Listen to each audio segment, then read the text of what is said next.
ലോകത്തിന്റെ സൗന്ദര്യം ആസ്വദിക്കാം. സ്വദേശത്തേക്കും വിദേശത്തേക്കും യാത്ര ചെയ്യാം സൂര്യയിലൂടെ.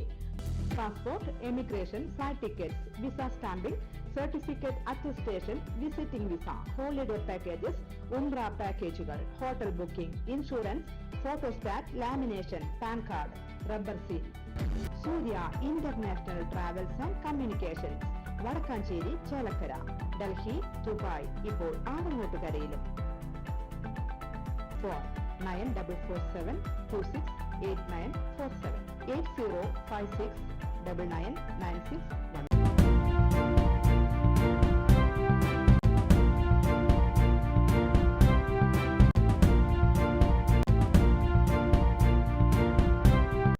നമസ്കാരം, എനിടൈം ന്യൂസിലേക്ക് സ്വാഗതം.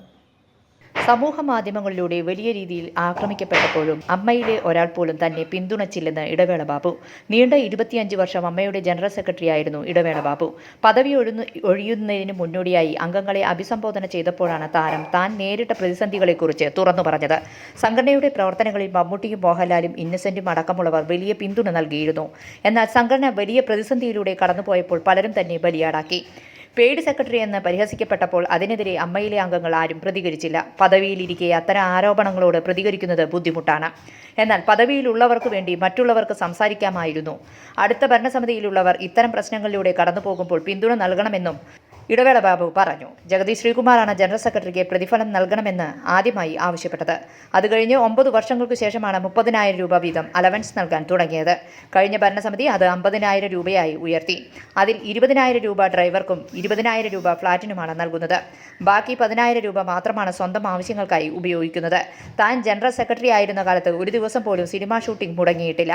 അതുമാത്രമല്ല 6.5 കോടി രൂപ സംഘടനയ്ക്കായി ബാക്കി വെച്ചിട്ടാണ് താൻ പടിയിറങ്ങുന്നതെന്നും ഇടവേള ബാബു വ്യക്തമാക്കി. News desk, anytime news. കൂടുതൽ വാർത്തകൾക്ക് ഞങ്ങളുടെ ചാനൽ സബ്സ്ക്രൈബ് ചെയ്യുക, ഫേസ്ബുക്ക് ഫോളോ ചെയ്യുക. വാർത്തകൾ വേഗത്തിലറിയാൻ എനിടൈം ന്യൂസ്.